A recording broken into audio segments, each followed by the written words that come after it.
Is when I lived like in a city, I would drink less soda and less energy drinks. Because there's And less of it. no, it's because when I lived in cities, like remember when I saw you in Seattle? Dude, yeah, that was weird, right? Yeah, Pike's that was Place or totally something? random. Yeah, Yeah. you were like, because I lived right on First and Cherry. Okay. And well, you were going to Biscuit Bitch. Did we do Biscuit Bitch together? Probably. Aaron Anderson was there. Yeah. We were doing Pleasant Picture stuff. You know, did you know I was there, or did we just bump into each other and it was I don't like think I knew you were there. No. interesting? I knew you because you did some stuff with Allison. That's right. Is that what it was? Yeah, your Our- wife. Are our levels good? Fine. It'll be especially like. Dude, this is pretty good. Yeah, cheers, bro. Form energy. I mean, I'm not sleeping tonight now, but this looks great. Dude, I heard I'm not obviously not a doctor, but having this past like 2 is, it's not great for you, right? Because you'll still go to sleep, but it doesn't allow your mind to get to the very deep sleep where restorative stuff happens. You're still sleeping, but it's not the deep sleep. Restorative stuff happens at what? Is it 6 hours? I don't know, but this doesn't let you get to the point as well. I know. Dr. Matthew Walker, he's like the sleep expert guy. He says there's like, by the end of the day, you have this stuff in your brain. It's like some white, I don't know what he calls it, but when you get in the deep sleep, it like erases it. And if that stuff builds up too much or you don't get good sleep, that's what can cause cancer and stuff like that. Oh, shit. Well, I better drink some of this fast. Yeah, hurry and get, what time is it? Yeah, we got a little bit of time to hurry and get this done. Dude. Eric Robertson. Robertson. People call me Robinson. Robinson. Yeah, I'm sorry. I should know that. That's it. What, for anyone that doesn't know you, like Sonia, Yeah, hi, Sonia. who are you? I'm a dad to 3 kids, husband, and I guess a creative. I spend my days creating music, working on film, music videos, writing, lore podcasts. I'm always working on some, like, too many projects at once. Why is that? Probably because I probably cope with life by needing to do projects. Like creative output just makes me feel good. But the problem is that I take on too many things, and then I don't feel good because I don't feel like I'm giving my best to all the stuff at once. And then my wife tells me you need to stop doing things, stop doing so much. And she's good at like resting and taking breaks. So I don't know. There's just so much. Life is fun. There's just so much to make and like collaborate on and do cool stuff. So that's why. I just interviewed my buddy Nick, the guy you were looking at. And when we sat like in his living room, there was like cassette tapes, like the old school kind, the one that you would record, walls of cassette, like it was crazy. And then like vinyl records, like, you're a musician and artist and he's like, oh yeah, sorry, I've just been like working on all these projects. And I think, that's what makes, artists are just creative people. Just in what we do, you were asking me, hey, what do you do? And I'm like, well, I'm not even sure what we do at this point. If you can easily answer what you do, you're not, I think like you should do more stuff. Yeah.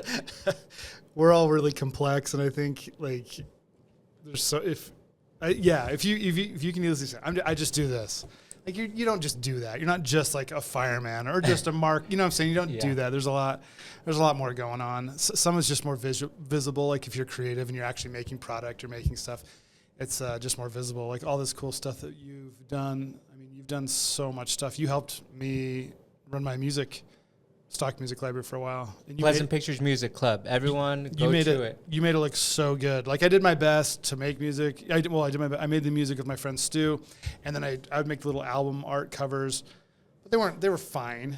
But you like came in and spiced them up and like made our email systems and all that stuff really cool looking. So yeah, if you go there and see all of the album art, that was Omar.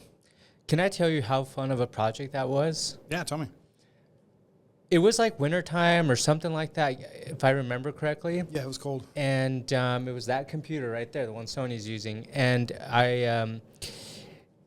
I remember thinking I have to listen to every single song. Like that's the only way I could make the album work for it, because you titled them, you genred them, and it was such a fun project to listen to music and design a cover for it. That's hard. Yeah, that is hard. And how do you describe heavy metal with text, font, pictures, all this stuff? How do you describe lo-fi? How do you do it? That one, I just thought like Beastie Boys, like grunge. I need like burn, texture marks. Like when I think of punk rock, I think of that, like this kind of graffiti. Like remember, Beastie Boys, like something like that. Something that like just had this, rock, raw energy. Same thing with like the lo-fi hip hop. I found like a really beautiful like blue and red with plants on with a record, and I was like, that's lo-fi, this. But that to me was like such a fun project, and that's what makes creatives. There was like probably 100 albums you did, maybe not that much, but a lot. There's at least 1,000, if not like 1,200 songs. So you listen to a lot of stuff. There was I wish I could remember the name of it. That feels good. Dun dun dun dun dun dun. Not life is good. It feels good. Very sexy. Yeah, Stu did that one. Gosh. I used it on a thing for Billy because it's like so sexy. Yeah, Stu's good at that stuff. What you have an album out on like Spotify? It's just I have a lot out. Yeah, but there was one that's like Seasons, or it's like an older one. What was the idea? Here, pull it up. Yeah, because that one, when I was just telling you, like I listened to that. Is it the one I scored my childhood? Maybe. Nostalgia? Is it nostalgia? Yeah. Yes. Oh yeah. Dude, just hit play on like song 1. Okay, well, let me pull it up. Dude, it's so funny. I'm friends with.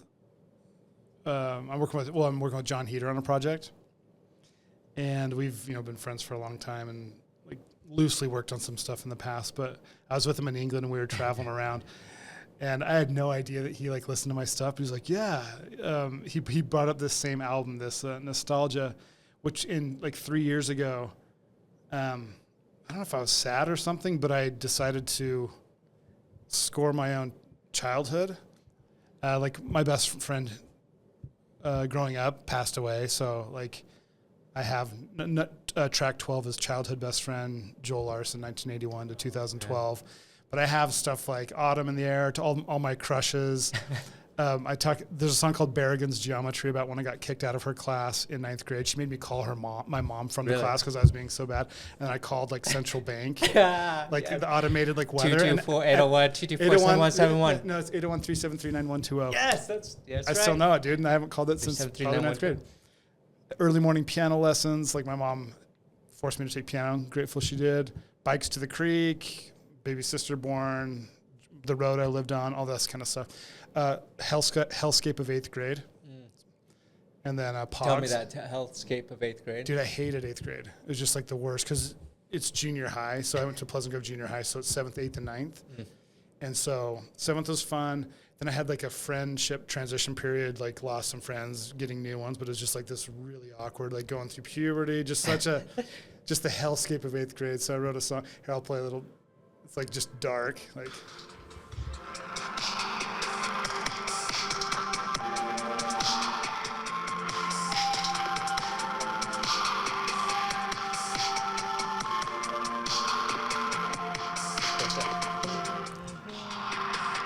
So all this stuff is just like old synthesizer. It's funny you talk about the tapes and stuff. Yeah. I collect vintage synthesizers, so all of this stuff is super. I grew up in the '80s, so the synthesizer is super nostalgic. So all these songs are This one.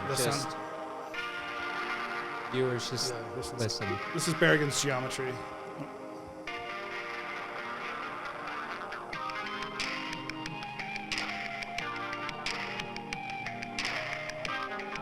Sounds like geometric shapes.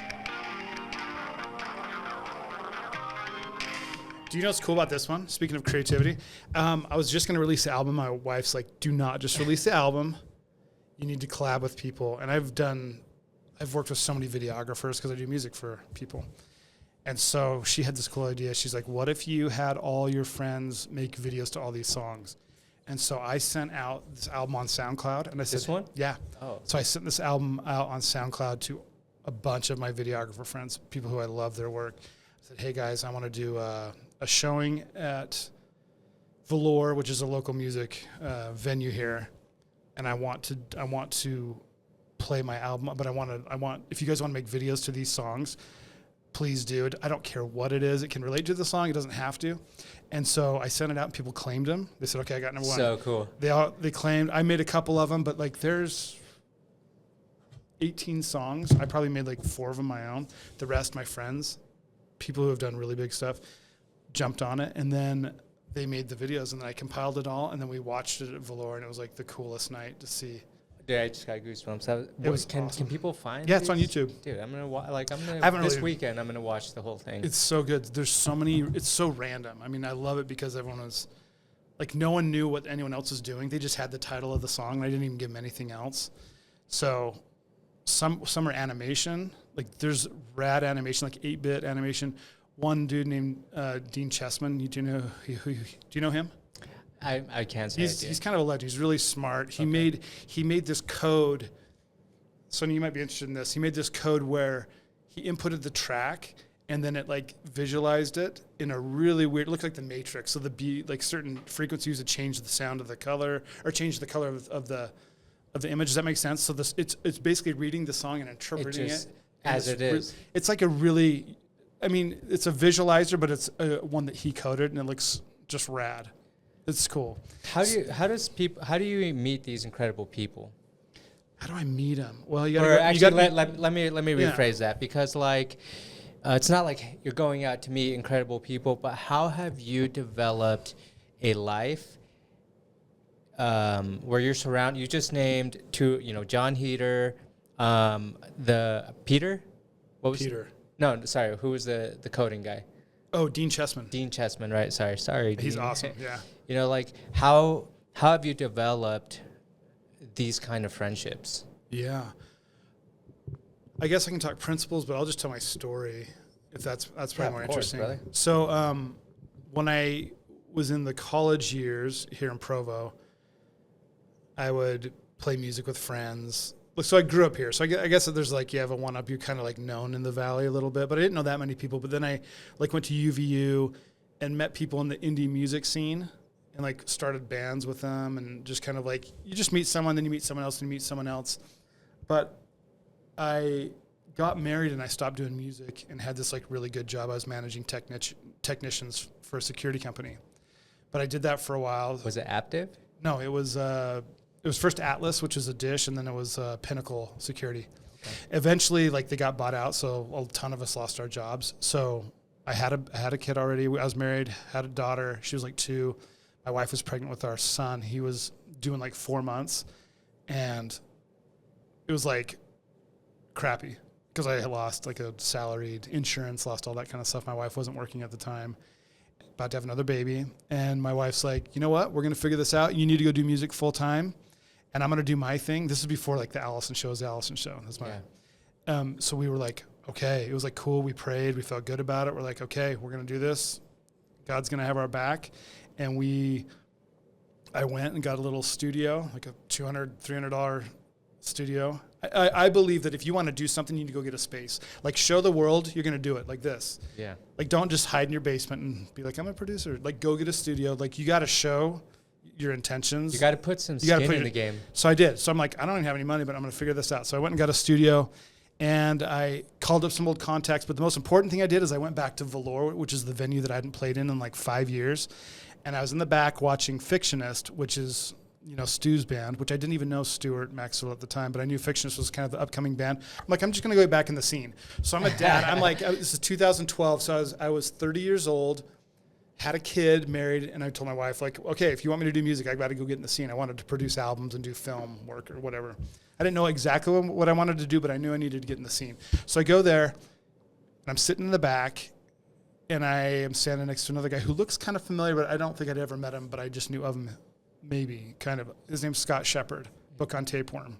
Okay. Have you heard of him? Yes. Okay. We just started. He also did your animations, right? Was that him? No, he's Okay. he's an incredible musician. Yes, I know. Yeah, book on. Yes. Yeah, book on tapeworm. So we just start talking, and I'm like, yeah, I'm getting back into music, and I like this kind of stuff. He's like, I like that stuff too. We're like the same age. He's like, I'll come over. Like, do you want to like work on some stuff? I'm like, sure. It was just a casual, yeah, let's work on some music together. So he comes over, and the floodgates just open from this point. He knows a lot of people. We do a project called Oceaneer, which was this super cool, moody electronic. He has like an amazing voice. From that, it kind of made waves in the scene, like of the Provo music scene. Did that inspire Polygram? Polytype? Polytype. They were already kind of going. Okay. They were already, like, we were That's parallel with them. I knew them because of the tapeworm. Book on Tapeworm? Yeah. Yeah, he's friends with them. That's Anyway, so that we did this EP, and then people were like, oh my gosh, this is so cool. Mindy Gledhill sang on one of the tracks. She hired me to be in her band to produce some of her stuff. Then I started producing all these other artists, because once you make something cool that like, and I actually think once you make something cool that you love and not that you were paid to do, like, once it comes from right here and you make it and it's like people can feel that authenticity. They're like, oh, this is like really cool. This is Eric and Scott. They're like really good. So from that, I started producing bands and artists, and it grew from there. I got a bigger studio. We bought another house. Or we moved to a bigger house, had more kids, and I've been able to support my wife. Well, my wife, you know, she became an influencer and did her thing, but we were able to build from like nothing, a life where we were like been self-sufficient. Dude, congratulations. Yeah. Still doing it though. I mean, it's like always going. But like, I think it's so cool. And shout out to Allison. I'm sure you'll listen to this. Allison is an incredible woman. I'm sure an amazing wife. And there hasn't been a time where I've been like around her where I just don't feel like happy or better about myself. And to be in the position that you were in when you were 30, and you know she was obviously younger. I don't know, 28. Yeah, she's like 20. She's like a year and a half younger. Pregnant, second kid on the way. Like to tell you go do your passion. What an incredible wife. Oh my gosh. Yeah, because I was like, I'm gonna go get another security job, and she's like, no, like don't do it, because we both knew, like I knew I was supposed to do music, and she knew that too. How did you know that? I mean, I just know. I mean, I've had like spiritual experiences. Like music is like a calling. I just know. I just do. And Allison knew it too. And so I guess when you just know, you have some faith, and you like, what's the worst that can happen? Mm-hmm. Like, I don't know. What is the worst that can happen? Like, be homeless for a little bit? Get a real job, get a quote unquote real job for a minute. Yeah. And then when you do get the real job, guess what? You're trying to figure out how to get out of it. Yeah. How do I get out of this so I can do the music thing? Yeah.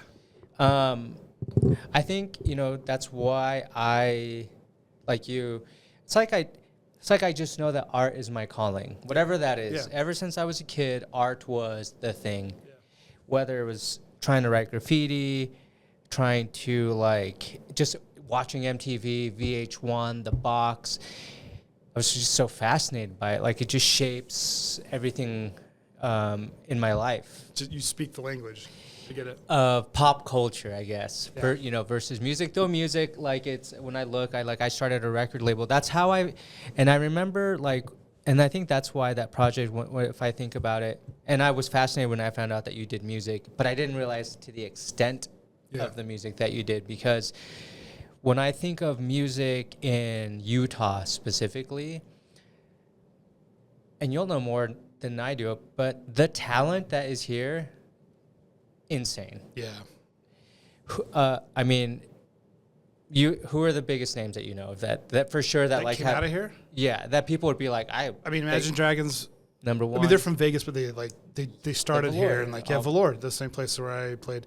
Neon Trees. Elaine Bradley is one of my best friends, the drummer for Neon Trees. We've done a ton of music together. The Killers, did they have Killers? Yeah, he's from Nephi. Yeah. Yeah, the Killers. The Blue Aces. Yeah. They're signed and they're touring. Dude, I'm older, so I haven't kept up Cascade, basically. Cascade, yeah. Jordan Odengard. I don't even know who that is. So Jordan Odengard is from Park City. Okay. He's produced for Imagine Dragons. Cool. Just like a bedroom producer that like is crushing it. Cool. Good for him. You and Stu Yeah, Stu Maxfield. Like Nate Pfeiffer's an amazing exactly. producer. Yeah, he's done so much cool stuff. I mean, my buddy Christian that I mentioned, Christian Williams, goes by Kolaba. The guy has a song with Skrillex. Oh, that's huge. Yeah. And other like producers, and like that's what I love about Utah. Is culture breeds excellence. Yeah. You can credit it to a lot of things, but the religious aspect breeds excellence. Tell me about that, because I do think that, you know, there's a reason why the Velour is a special place. And there's a reason why like these like young Utah County kids make the music that they make. Well, I mean, we live in what people call Happy Valley, which is like the headquarters of the Church of Jesus Christ of Latter-day Saints, a.k.a. Mormons. Let's go. So there's the Velour venue, which is very unique in Provo here because it's an all-ages venue. Most venues in other cities they make money from alcohol. So kids can't go see acts. They can't go be inspired. Whereas the Velour, you've got all these kids that, like me, I was forced to take piano lessons, and so that transferred into playing drums and guitar and picking up things way faster. So I go to Velour at a young age, and you can be like, oh my gosh, this music is amazing. This is so cool. Then I go home and I work really hard because now I have something to chase. I've seen it live. And so kids can come to the Velour and be inspired, and they go home and they have this like, once you have something to chase and you have this and you've seen it, it just gives you it's way easier to drive to that or to pursue it. If you can't see it, you don't know what you're chasing. Boom. You said it exactly. Like you can't, and this is why I think it's important for reals. I think it's important that men our age be good examples, live the best life that they can, because if we're not doing it and the young person doesn't think it's possible. More importantly, they don't know it's possible. They don't know, yeah. They just see it on TV or they see it on Instagram, and it's not the same as seeing, you know, you do it. Eric's doing this. Eric's working with these people. Eric's traveling. He's also a dad. He also sometimes runs half marathons. Dude, I did a marathon 2 years ago. Oh, yeah. Hardest thing I've ever done. I don't know that I'll do another one. Dude, it was brutal, but it was awesome. Yeah. But those are important things because, and this is honestly why I wanted to talk with you and why I started this podcast, is because we compare ourselves. First, like people will have someone that they look up to for inspiration. Everyone has those people. It could be spiritual leaders. It could be whatever, Andy Frisella, Gary Vee. Yeah. And that's fine, but then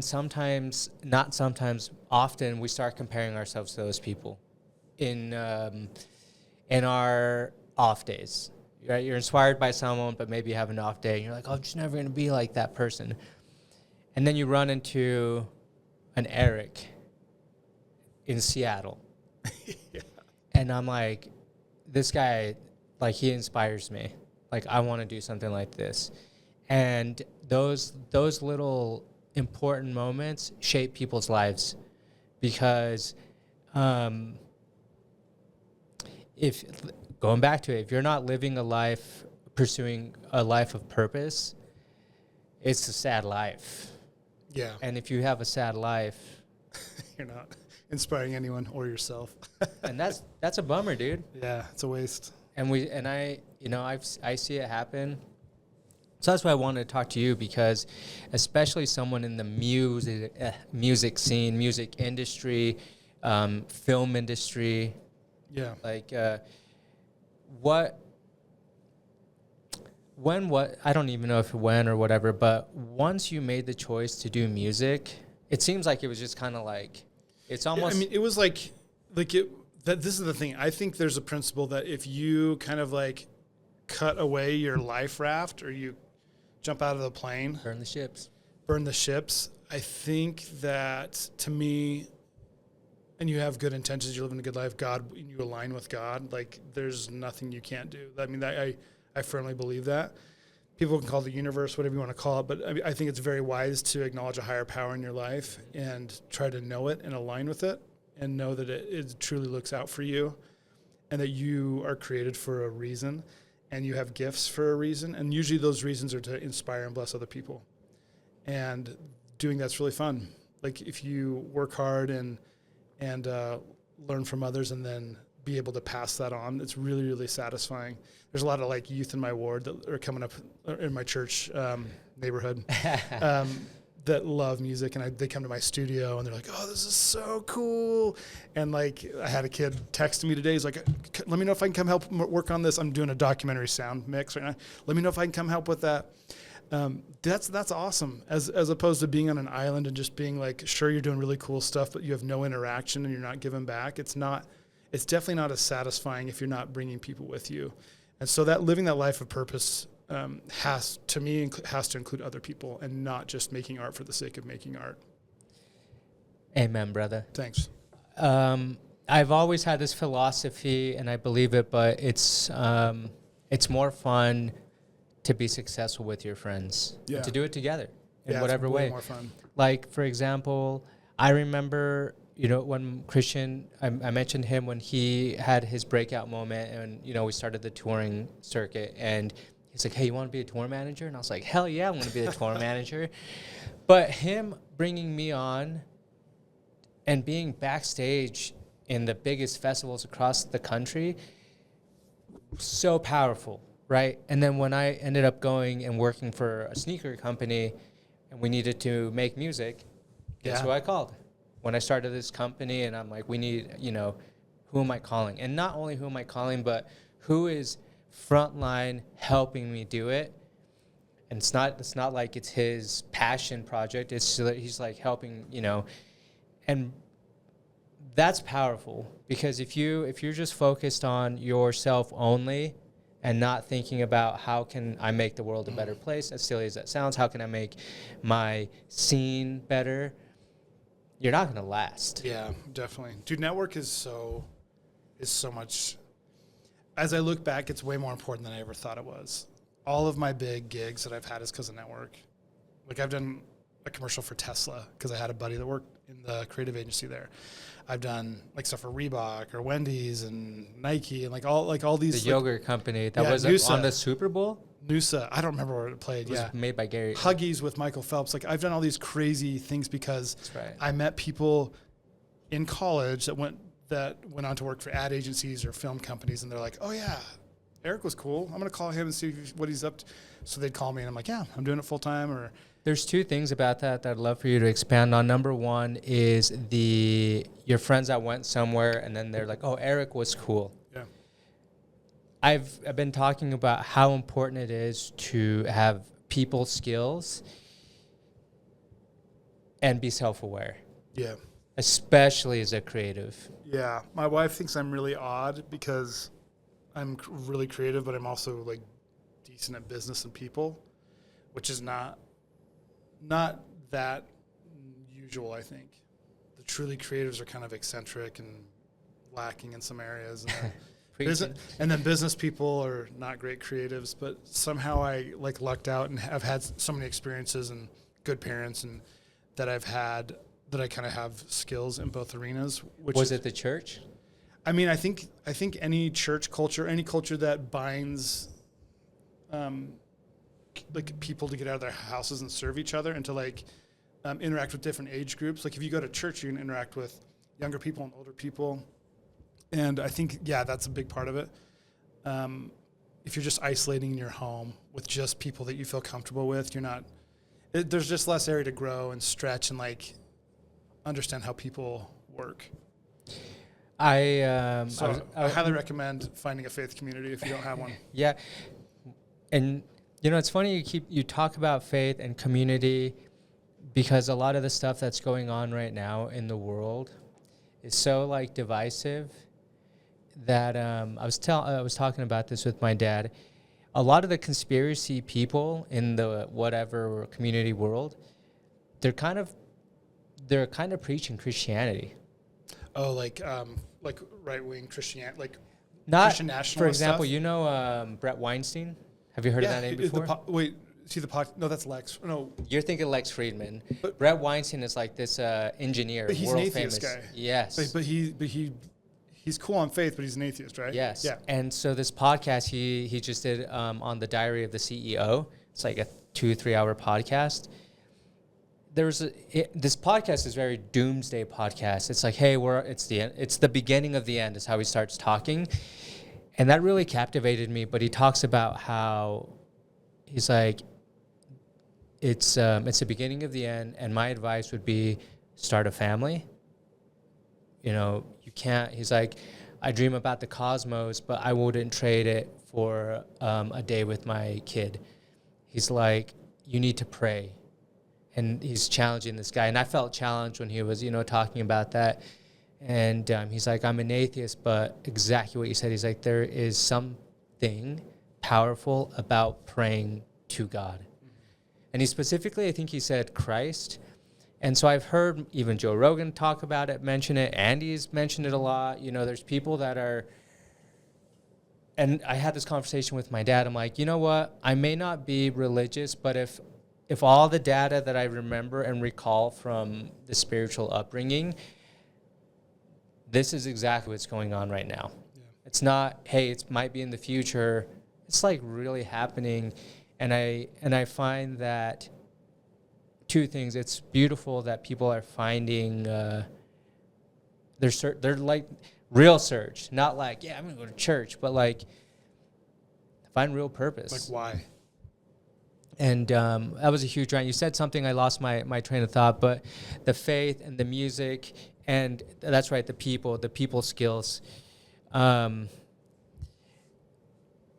If you're kind and you do, that was part two. If you are a good person, people will remember you. Part two in the business world is you have to last long enough for when the opportunity comes. Because if you, let's say you quit music and your friends went to the ad agency. Yeah. Call me up. Oh, sorry, don't do that anymore. Yeah. Dude. It's true. Yeah. And like, with this company, on like one of our biggest clients, dude, it was like, I'm like, God, please, universe, whoever, like, and boom, like the next day, hey, could you help us out with this? I'm like, absolutely, and it's like the universe will want to help you if you're trying to follow, if you listen to the still small voice, like The Alchemist. Yeah, I think The Alchemist is a great book. I think it can be tricky to think that like just because I'm living a good life, I'm going to get the things I want if I believe in God. That's like not the case. I think that the best outcome will happen, but not necessarily what you want. Like I wanted to be a Hans Zimmer. I wanted to be like a film score, like just big, like gory, bloody movies, big war. I mean, I was thinking Interstellar when you were... Yeah, I know, but that's like what I wanted. But I think that like there's a great book called The Surrender Experiment by Michael Singer. Have you read this? Dude, it is so cool. This guy was a stress case. He was in graduate school. He was having panic attacks. He was just a mess, like always overthinking, thinking. Then he had like kind of a mental break, and he just quit everything. Like he just couldn't do. Then he realized that he wasn't the voice in his head. Like we all have this voice in our head. Sometimes we don't know that we're not that person, right? You have an internal dialogue. You're probably thinking words that you're like, okay, what am I going to say? So people are like, what am I going to say next? You have this thing that's thinking. Yeah. So the truth is we're not that voice, but he finally realized that. And then he said, well, if there's a creator that created all this stuff around us, he didn't say what it was, but he says, if this tree over here is taken care of and the creator of the universe it knows what's best for it and obviously loves it and cares for his creation, I think he cares for me. So he did this surrender experiment and said, I'm not going to let my voice, my internal dialogue dictate my life anymore. He says, when it comes between personal preference, like do I want to do this or what the universe is offering me, I'm going to always go with what the universe offers me. And so his life is insane, dude. Like all of the professions he does, all the stuff he builds, all of the twists and turns, he eventually is like the creator of WebMD. Dude, he was you got to read this. I want to read. It's so amazing. But that was like a life-changing thing for me, to surrender to what is happening. Don't fight it. Like if you're going one direction for so long and it's just breaking you down, and you have all these other like open doors to like go somewhere else, like just because you think you want one way, it's really important to like listen and be observant and let God guide you. That's been like really cool for me, because once I started doing that more, I've had just the wildest experiences creating this game company that I did that's like taking off right now, becoming a creative director for this film company. And so I'm doing all these really cool things that I never thought I would do because I was just open to what was coming down. So I really believe that. I really believe that like we have someone that knows us, that we have a deity that knows us and knows our path and knows where we're going to grow the most. And it might not be where we think it's going to be, but don't let our internal critic and internal dialogue close all those windows and stop us. That was really beautiful. The purpose thing, and not only just purpose, but, you know, on a spiritual level, I talked about this with my dad today. I asked him, why don't more people believe in themselves? And we had this huge rant, and I just said, I think that the people that don't believe in themselves just haven't tried a life-changing thing for them and seen how amazing they are. And what I told my dad was, it could be losing weight, could be dropping an album, could be running a marathon, starting a business, getting the promote. Like, there's... All of those things are hard, by the way.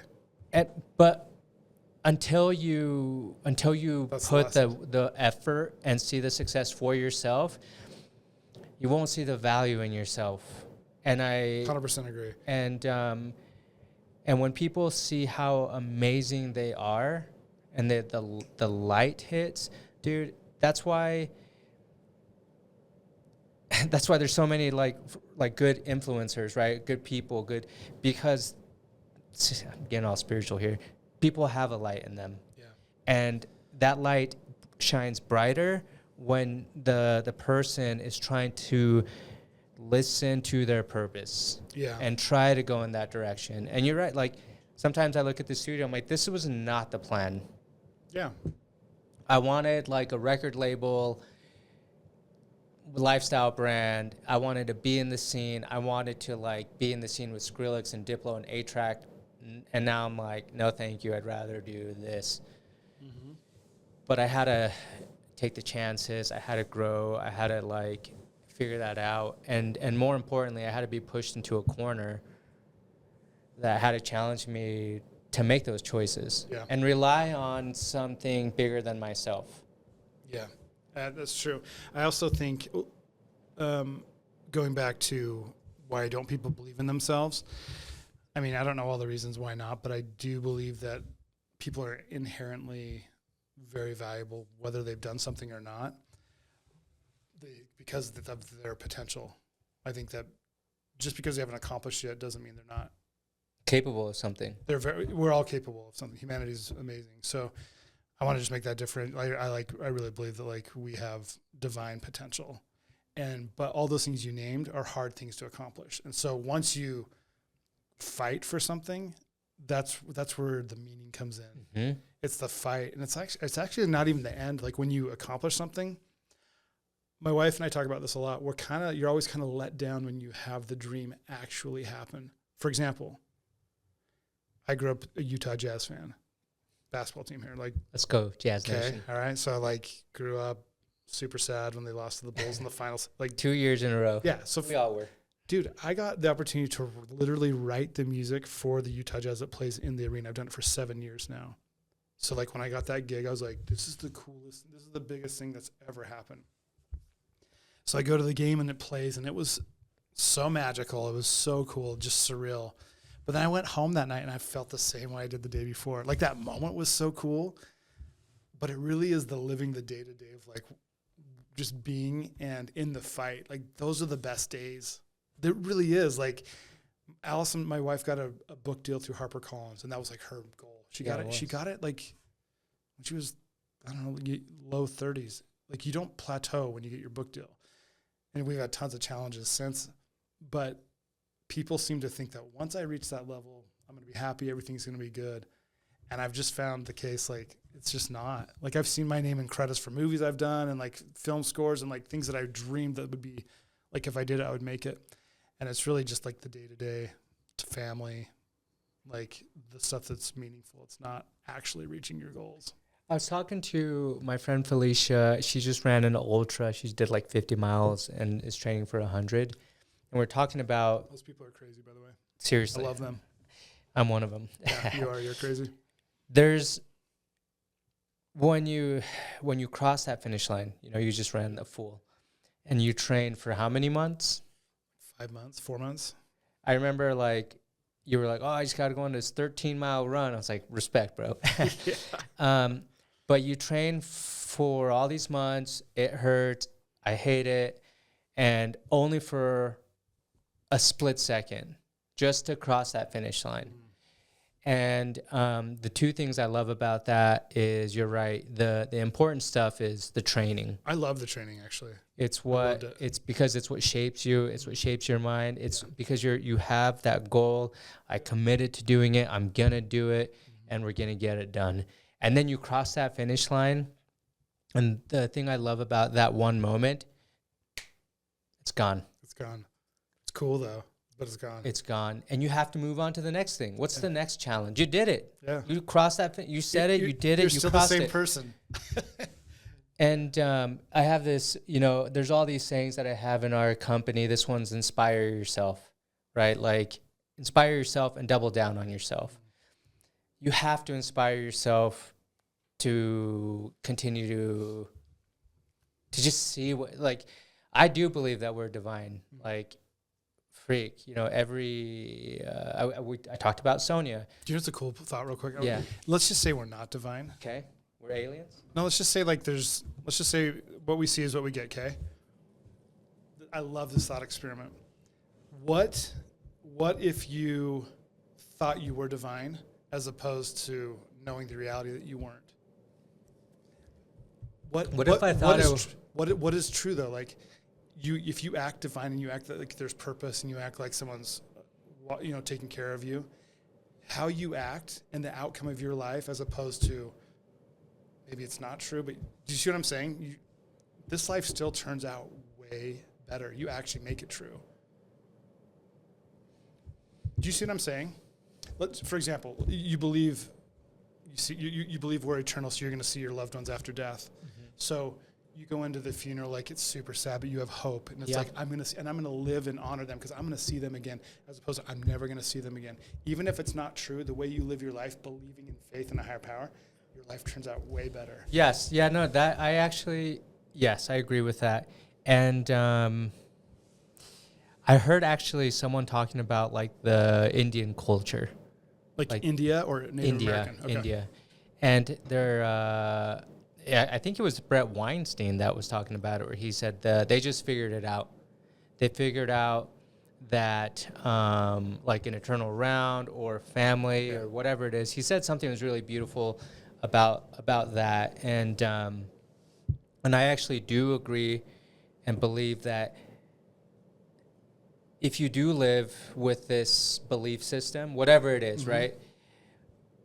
The reason why I think it's a good thought experiment is because if you go on this path and believe that I have a Savior, God, whatever it is, sure, divine being that loves you, and this has happened to me, like, and you have to give thanks when it happens. Gratitude's very important. Like either the phone call, maybe like an accident was about to happen, but oh my God, that could have been, you know. Yeah. If you don't acknowledge those moments and give thanks, dude, you're out of your mind. And you also can live a happier life that way. And I'm not a spiritual person, but when those things happen, like it's like a Homer Simpson joke. I'm like, God, universe, whoever, dude, thank you. Yeah. Right? It's because it's a fluke, you know? And if you live your life the opposite, it's like, it's so great. Like I can't even compute it in my head, because what a sad life. Yeah. Yeah. And dude, and you see those people, like that's the reality. Like sad people wallow. And well, you can't blame them if there's no purpose for anything. I mean, it runs the gamut. I mean, I don't want to be unfair to people who are like, I love all people, but I'm just saying, like, I just love that idea of whether it's true or not. If you It's live true. these principles, your life will objectively be happier, more fulfilling. I think what's cool about I was just thinking about the youth that go to your house. That's going to shape their life for forever. You're going to have a big impact on that. Kindness is like, I said it the other day. I got it from my mission. We used to say love is the ultimate. Where'd you go? L.A. Okay. I went to Pittsburgh. Pittsburgh, the Berg. That was my first summer job. It was? After my mission, I went and knocked door to door. Dude, which parts? Dude, I was we lived in Cannonsburg. Okay. And then we knocked like Mount Washington. But you're down. And then, no, we did the entire state. So like Pittsburgh City, all the way down to like the Springfield. No, that was Boston. But I mean, if I heard the names, I'd be like, yeah. But Pittsburgh was awesome. I served in LA. What was I saying about that? Dude, I'm sorry. No, it's okay. It doesn't matter. It's not that important. Oh, the serving and kindness, yeah. Yeah, serving and kindness is like, you had a quote on your mission. Love is the ultimate motivator, and now I've switched it to, it's still love is the ultimate motivator, but kindness. Like, can you just be a kind person? What's the difference between love and kindness, I guess? I may not love you, right? Because maybe I just met you. But if I can show you kindness, like, hey, let me, for example, at Walmart, everyone kind of knows that the majority of Walmart employees, no offense to Walmart, maybe they just they're interesting people, especially the night shift people. And I love talking to those people. And they're like, sometimes they won't even answer my questions, but hey, how was your day? Dude, why are you working at night? And then and they don't expect that. And I think that goes a long way. Yeah. I agree. Dude, right? I have this buddy, Mason Branning. He helped me with my last podcast. He is so kind. Like he is, we go to gas stations and people like, have a good day. If someone says that to him, he looks him in the eye. He's like, I hope you do too. And he's so sincere. And they're always like, oh my gosh, the connection just got really deep, really fast. People remember those moments. They do. And you just never know how that's going to affect someone in a good way. Yeah. So that's why I like just be kind, and kindness opens up different doors. Kindness helps you out. Mm-hmm. If you're like, it's a kind of a selfish thing in a way.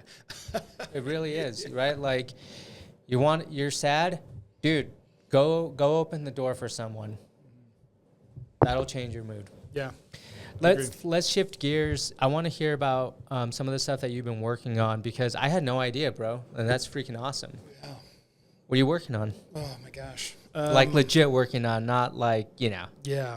Okay, so I am a creative director for Trademark Films. It's an independent documentary company, and we're doing 2 documentaries right now. So I'm in charge of like a couple editors and colorists and stuff, and they're awesome. I got to kind of create my own team. Amazing. So we're doing one on Saints and Sodas, which is like the soda culture in Utah. I'm excited for that. Yeah. I just saw the trailer. Since Latter-day Saints don't really drink coffee or alcohol, soda is like it filled the space. We love our sodas in Utah. Do you know what's interesting is we posted one of the trailers, and someone said, so you would think, let me ask you, per capita, what state do you think consumes the most soda? Per capita? Yeah. I would guess Utah and Minnesota. Okay. Utah's like in the bottom. It's like one of the lowest. Even though we have so much, we still don't drink. Is it because we're smaller? No. But you said per capita. Yeah, no, that's right. it's not the amount of soda. Is it, who is it then? I don't remember. Is she our Jamie? Jamie, pull it up. Sonia, pull it up. Yeah, Google like. I'm gonna say Minnesota. Per capita. I'm gonna say Minnesota. Minnesota. And this blew my mind though. Minnesota and keep guessing. Kansas City. That's a city. Oh shit. Are we on Kansas and Missouri? Well, they're on the. Most of it's in Missouri. I was gonna say They have St. Louis, Let's too. go Missouri. Fuck. Okay, did you find it? Yeah. Okay, what's the top state? Top one's Hawaii. Hawaii, Arkansas. Arkansas. South. I can see that. Wyoming, South Dakota, Connecticut, South Carolina, New Hampshire, New Jersey, Louisiana, and Utah. Wait, where's Utah on that one? What? All the way at the bottom. Dude, how crazy is that? We're still like the healthiest state, even though we have so many soda shops. Dude, soda shops, donut shops, Cookies. taco shops. Yeah. Interesting. We have a lot of good food because so many missionaries go out, learn these cultures, and bring it come back. Thank Okay, you, Sonia. Sonia, thank you. Okay, isn't that crazy? Yeah. Utah's not even, it's like at the bottom. How did you land this creative director job? So I've been doing film scores for this company for a lot of years. Like Trademark Films. Yeah, it used to be called Soro Films, but the Okay. owner of it kind of offered me he was either gonna close it or he's like, "Do you want to come run it?" And he just the call was like, make documentaries that we can sell that people will be interested in. So I did some research on niche communities, like what would people be interested in, and like obviously the Secret Lives of Mormon Wives have been so crazy popular right now. Hulu's #1 show. So I'm like, and I've been traveling, and every time I say I'm from Utah, they're like, "Do you drink soda? Do you drink?" Like, so people are interested in this topic. So I got the team making this documentary, which is fascinating. So that's one of them. And then if you heard of Warhammer, it's like Warhammer's the tabletop war game. Okay, it's like the biggest one. So the guy who created Grimdark, which is the genre of this like universe, is terrible health, but this absolute legend. He's probably not going to be with us much longer. So I hired John Heater to explore this world of Grimdark and tabletop wargaming, which has a very crazy, interested community. I mean, hundreds of thousands, maybe millions of people that are just really into this community. So John like explores this world. We eventually go and we have an interview with John Blanche, the guy who's like this like patron saint of this niche. So that's another one. And those are the two that we're almost wrapping on those. So I've been doing the music and the sound edits and stuff, but the team's been just like working overtime and making these amazing films.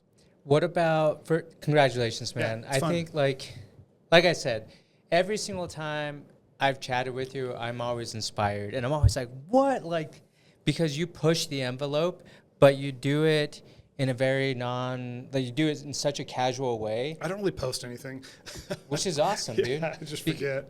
Well, you're actually doing it. Yeah, I guess so. That's just facts. I don't know. In fact, some of the best agencies that I know don't even like update their website. They're just doing the work. Yeah. And that's awesome. And have you heard that actually? I just remembered. Have you heard that the people who, I guess it's more in their personal life, if they're not posting, it's because, or maybe it's the opposite. If someone's posting all the time about their personal life, they're not as Have a happy or shitty fulfilled. life. They're not as fulfilled or doing. Yeah, that they fulfilled don't is a feel as better good. way. Yeah. They're looking for outward validation, but if you're actually like living life, you don't need it because you're not. And the same goes with I've heard about the couples things. If you're always having to post about my significant other, like heavy, they say that there is that something's not right there. That's interesting. I didn't know that one. That's which kind of I guess it kind of might make sense because like the best relationships, you don't need to flaunt it. Yeah. You just live your relationship. It's true. Like that's my opinion. I'm not Yeah, that might be true though. My last girlfriend that I had was an amazing gal, and I never posted about her once. It was not to like. It was just like I didn't need to, right? It was like, and I thought that was one of the coolest things. We're still friends. She was actually here yesterday, and I don't know. That was for me. It was like, oh, you know what? I'd rather have this kind of relationship where that's a real trust, real relationship, and then the other one is like, it could potentially be fake. It's so weird the world that we live in. Like, I grew up with MySpace. Like, I met my wife at a clothing store, Allison, and then she sent me her number on MySpace that night. Like, that's when I was. Did she become your top 6? Top 8. Top 8. Was it top 6? I can't remember. I can't remember either. Do you remember Friendster? Friendster? No. It was Friendster, then I think High Five, MySpace, and then MySpace was the first thing I ever got on. and then you must have just come home off your mission. was 2003 is when I got home. Because I went on my mission 2004, 2005, and when I came back, it was Facebook. In fact, on my mission, Facebook had just started. Yeah. And you had to have a college EDU. Yes. I remember getting one sent to me on my LDS Someone made mail. you one? No, someone sent me an invitation. Oh, okay. Like so invited you to join Facebook, something like that. That's crazy. That is really crazy because that was 2005. Yeah. And we're 20 years, right?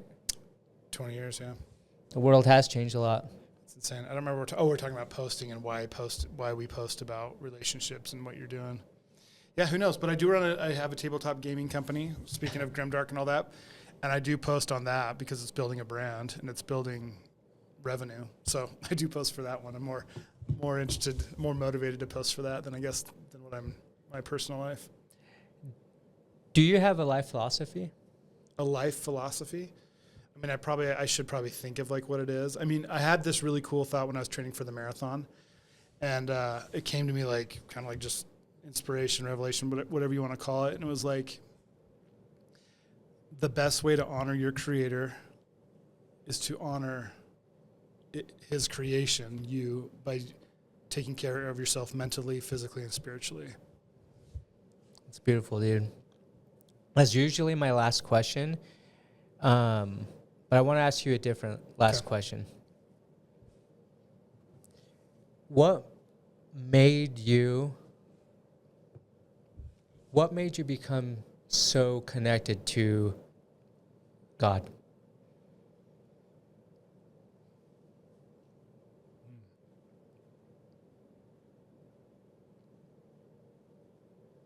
I think, having good parents that showed me how to do it, I guess. Good leaders, good neighbors. But I think that, like in the scriptures, it talks about fruits of the Spirit and like gifts of the Spirit. And one is belief. And I've always just not had a hard time believing in God. Like it's always just felt really natural.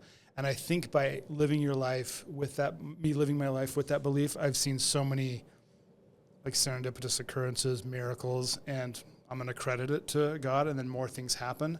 And then I've just seen like miracles happen. And so I just don't really have much doubt about it.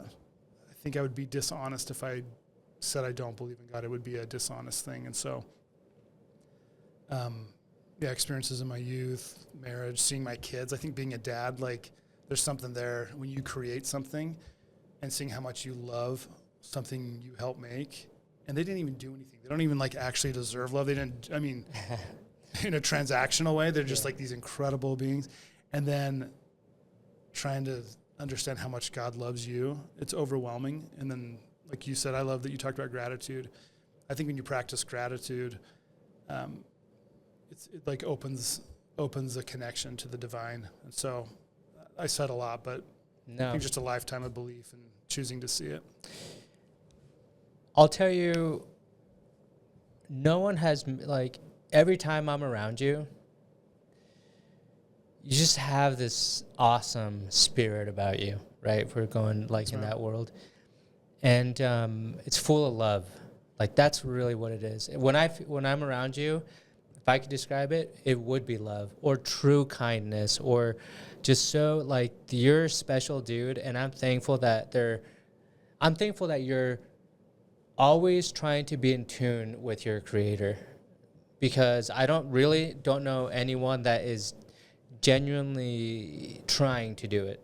And I'm not saying people don't try, but genuinely like connected to goodness, connected to God. And it's clearly, it's awesome because you recognize the blessings in your life. You recognize, how that force is guiding you, and you also recognize how many people you're blessing. And so I'm one of them. So thank you so much, Eric, for the time. And you're an everyday hero. I appreciate it, man. Love you, brother. Love you too.